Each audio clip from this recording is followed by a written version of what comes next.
God never revealed everything at once because some truths are meant to be protected, not announced. In a world where people speak too quickly, silence has become a forgotten form of wisdom. What you reveal too early can be delayed, distorted, or quietly destroyed because not every listener is a guardian. Some are tests sent to measure your restraint. There are moments when God asks you to move in faith, not in explanation, to walk forward without seeking approval. Silence in those moments is not weakness, it is obedience. And today you will understand why some things must remain between you and Him alone. Never tell anyone your next move. There is a reason God does not reveal the entire path at once. If every step were announced before it was taken, faith would be unnecessary. Your next move is not just a plan, it is a seed, and every seed requires darkness, silence, and protection before it can break the surface. When you speak too early, you expose something fragile to forces that were never meant to touch it. Silence in this sense is not secrecy, it is stewardship. Many people mistake sharing for sincerity. They believe that if they speak their plans out loud, they become more real, but wisdom teaches the opposite. The moment a plan leaves your mouth, it enters a world of opinions, doubts, comparisons, and unseen resistance. Some listeners may smile, but their hearts may question. Others may encourage, but unconsciously project their own fears onto your vision. What God placed in you with clarity can return to you distorted. God often works privately before He works publicly. Look closely at how transformation happens in life. Growth occurs underground, unseen, unannounced. Roots form before branches appear. Strength is developed before visibility is granted. When you rush to explain what you are about to do, you interrupt this natural order. You trade divine timing for human approval, and approval is a poor substitute for alignment. There is also a deeper reason silence matters. Not everyone around you is meant to walk with you into your next season. Some people are assigned only to your current chapter, not the next one. When you announce your next move too early, you give access to those who may not belong there. Their presence can slow you down, confuse you, or subtly influence you to shrink your vision so it feels safer to them. God teaches restraint because restraint builds authority. A person who speaks less about intention and more through action carries weight. Their silence creates focus. Their discipline creates momentum. When the time comes, their results speak with a force that explanations never could. Silence protects energy, and energy determines endurance. What drains your energy before the journey even begins will not survive the road ahead. Another truth is uncomfortable but necessary. Not all resistance comes openly. Some resistance is quiet, polite, and disguised as concern. When you tell people your next move, you may hear phrases that sound wise but are rooted in fear. Be careful. Are you sure? Maybe later. These words do not always come from malice, but they still have power. God knows how easily human voices can drown out divine instruction, which is why He often instructs movement before discussion. Silence also sharpens obedience. When you are not constantly explaining yourself, you are more sensitive to direction. You listen more closely, you depend less on validation and more on conviction. God does not need you to announce obedience, He needs you to practice it. Every quiet step taken in faith strengthens your trust and weakens your need to be understood by everyone else. There is a time to reveal and a time to withhold. Wisdom is knowing the difference. God is not asking you to disappear or isolate yourself. He is asking you to protect what is unfinished. When the work is complete, it will introduce itself. When the fruit is ripe, it will not need defending.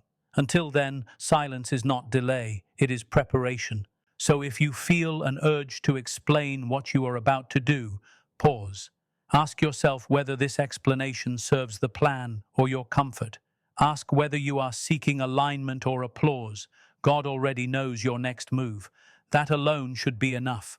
Walk quietly, move deliberately, and let the outcome speak when the time is right. Never tell anyone about your weakest moment. There are moments in life when strength disappears without warning.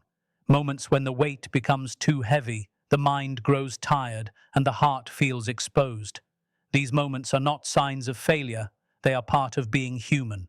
Yet God never instructed you to make your weakest moments public. Vulnerability is powerful, but only when it is placed in the right hands. Shared carelessly, it can become a burden you were never meant to carry twice. Your weakest moment is sacred ground. It is where growth begins, where humility deepens, and where reliance on God replaces reliance on self. When you expose this moment to the wrong audience, it loses its safety. What was meant to be a place of healing becomes a place of judgment, misunderstanding, or quiet comparison. People may listen, but not everyone listens with compassion. Some listen to evaluate, others to remember, and a few to define you by that single moment. God understands how fragile the human heart can be when it is wounded. That is why he emphasizes discernment, not silence without purpose. Not everyone deserves access to your pain. Some people are present in your life for companionship, not counsel. Others are present for celebration, not confession. When you confuse these roles, you place expectations on people they were never meant to fulfill, and disappointment often follows. There is also a hidden danger in repeatedly revisiting your weakest moment through conversation. Every retelling can reopen what God is trying to heal. Words have memory, and the more you speak pain aloud, the more it reinforces its presence. Healing often requires stillness, reflection, and patience. God works deeply in quiet spaces, where wounds are addressed gently, not displayed constantly. Another reason God advises restraint is that people tend to simplify what they do not fully understand. A complex season of pain can be reduced to a label. A temporary struggle can become a permanent identity in someone else's mind. This is not because people are cruel, but because human understanding is limited. God sees the full story. People often see only the chapter you shared. Your weakest moment is not your definition. It is a passage, not a destination. When you tell it too freely, you risk being treated as if that moment is who you are, rather than what you passed through. God protects your dignity by teaching you to guard your story until strength returns and perspective is restored. There is wisdom in choosing one safe place rather than many unsafe ones. God often provides a single source of support, a trusted guide, a quiet prayer, or a private space for reflection. Healing does not require an audience, it requires honesty before God and patience with yourself. The pressure to explain your pain to everyone can distract you from the work of recovery. Silence during weakness is not denial. It is focus. It allows you to conserve emotional strength instead of dispersing it. It helps you listen inwardly rather than managing external reactions. God knows that energy spent explaining suffering is energy taken away from overcoming it. That is why he invites you to rest, not perform, in moments of fragility. When strength returns, clarity follows. You begin to understand what that moment taught you, how it shaped you, and why it had to happen. Only then does sharing become purposeful, not impulsive. Only then can your story help others without reopening old wounds. God never wastes pain, but he reveals its meaning in time, not immediately. So guard your weakest moment with wisdom. Choose silence over exposure, reflection over reaction. Let God handle what feels too heavy to explain. When the season passes, you will not be defined by how broken you were, but by how quietly and faithfully you rose again. Never tell anyone about your inner struggles. There are battles that take place far from public view, where no one can see the effort it takes just to remain steady. These inner struggles are often misunderstood because they are invisible. God never instructed you to explain every internal conflict to the world, because not every struggle is meant to be translated into words. Some are meant to be carried quietly until they shape you into someone stronger, wiser, and more grounded. Inner struggles are different from external problems. They are subtle, persistent, and deeply personal. They involve thoughts you are trying to master, emotions you are learning to regulate, and fears you are working to overcome. When you speak about them too openly, you risk inviting interpretations that do not match your reality. People often respond to internal battles with simple answers, but simple answers rarely solve complex inner work. God understands that inner transformation requires space. Growth on the inside is slow and deliberate, much like the strengthening of character. When you expose this process prematurely, you interrupt it. You begin to perform your healing rather than experience it. Instead of focusing on progress, you start managing opinions, expectations, and reactions. The struggle then multiplies, not because it grew stronger, but because it gained unnecessary attention.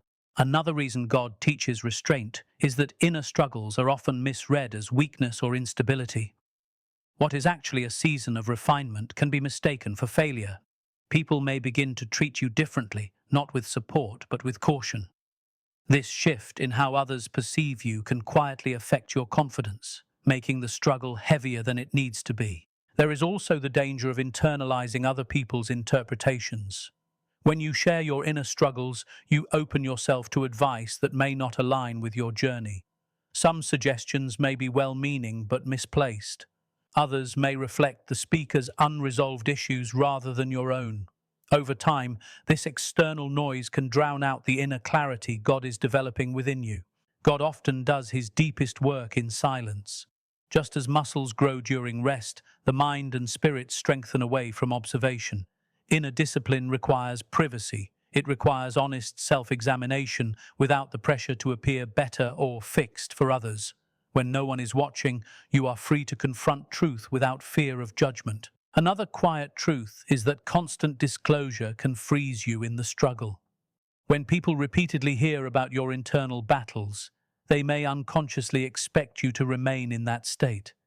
Even encouragement can come with an unspoken assumption that you are still fighting the same fight.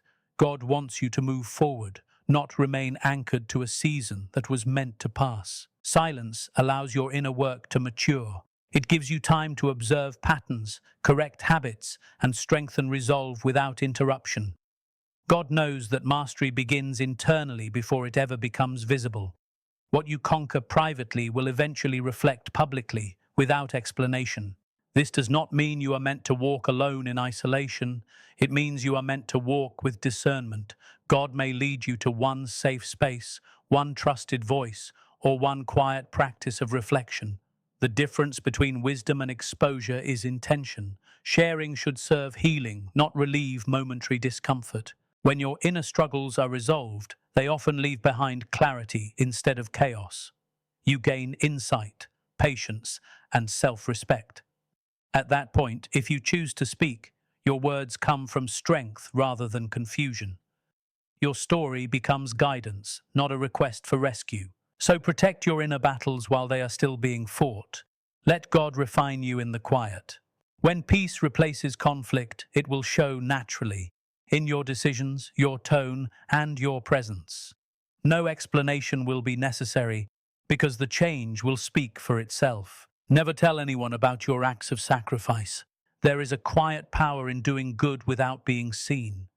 God never designed sacrifice to be a performance or a story told for recognition. True sacrifice carries its own weight because it costs something real: time, comfort, energy, or desire. When these acts are spoken about too quickly, their meaning begins to shift. What was once pure intention slowly turns into a request for acknowledgement. Sacrifice is most meaningful when it is done without expectation. The moment you begin to describe it to others, expectations often follow: gratitude, approval, validation, or understanding. When these expectations are not met, disappointment creeps in. God protects you from this disappointment by teaching you to give quietly, where the reward is internal and lasting, not dependent on how others respond. People interpret sacrifice differently. What feels deeply costly to you may appear insignificant to someone else. When you explain your sacrifices, you risk having them minimized or misunderstood. This does not reduce their value, but it can reduce your peace. God knows that peace is fragile when tied to external recognition, which is why he encourages discretion in acts of goodness. Another subtle danger of speaking about sacrifice is comparison. Once your actions are known, they can be measured against others, sometimes favorably, sometimes not. Either outcome can distort intention. Praise can inflate pride, while dismissal can breed resentment. God desires sincerity, not competition. Silence keeps your heart aligned with purpose rather than reaction. There is also the issue of motive. When sacrifice becomes known, even unintentionally, it can begin to influence future behavior. You may feel pressured to continue giving at the same level, even when circumstances change. Or you may feel unseen and gradually withdraw. God wants your giving to remain free, not driven by reputation or obligation. Sacrifice, when hidden, builds character. It trains patience, humility, and resilience. These qualities develop best in private, where there is no applause. God uses unseen acts to strengthen the inner self, shaping integrity that remains firm even when no one is watching. Public acknowledgement may feel rewarding, but private growth is transformative. Another reason God advises silence is that some sacrifices are temporary assignments, not permanent roles. You may be called to give intensely for a season, then step back. If your sacrifice becomes public, stepping back may be misinterpreted. Silence protects you from explanations you should never have to make. God also knows that people often remember what you give more than who you are. When your sacrifices are known, they can unintentionally define your identity in the eyes of others. You may become valued for what you provide rather than who you are. Silence preserves your wholeness and prevents reduction to a single function. When sacrifice remains private, its reward is internal stability. You know why you gave. You know what it cost. You know who guided you. That certainty cannot be taken away or questioned. God sees what others do not, and that awareness brings a depth of peace that public recognition cannot replace. In time, the effects of quiet sacrifice become visible without explanation. Lives are improved, paths are altered, strength is built. When results appear, they speak more clearly than stories ever could. God allows impact to surface naturally, without you having to announce the effort behind it. So let your sacrifices remain between you and God. Let them refine your heart rather than decorate your image.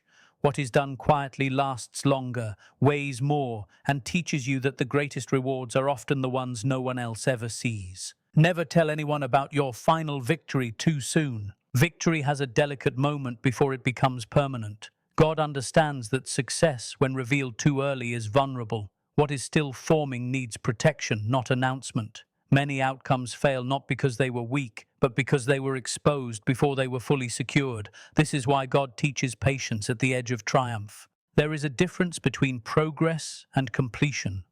Progress excites, but completion stabilizes.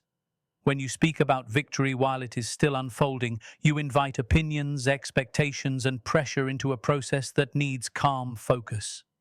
People begin to watch, measure, and react, and that attention can quietly interfere with the final steps. God knows how human nature works. Once people hear you are close to success, reactions change. Some become overly invested, others become quietly skeptical. A few may unintentionally distract you by shifting the focus from discipline to celebration. Celebration before completion can weaken resolve. Silence keeps your attention where it belongs, on finishing well. Another reason God advises restraint is that early celebration can create emotional dependency. You begin to draw energy from external excitement instead of internal conviction.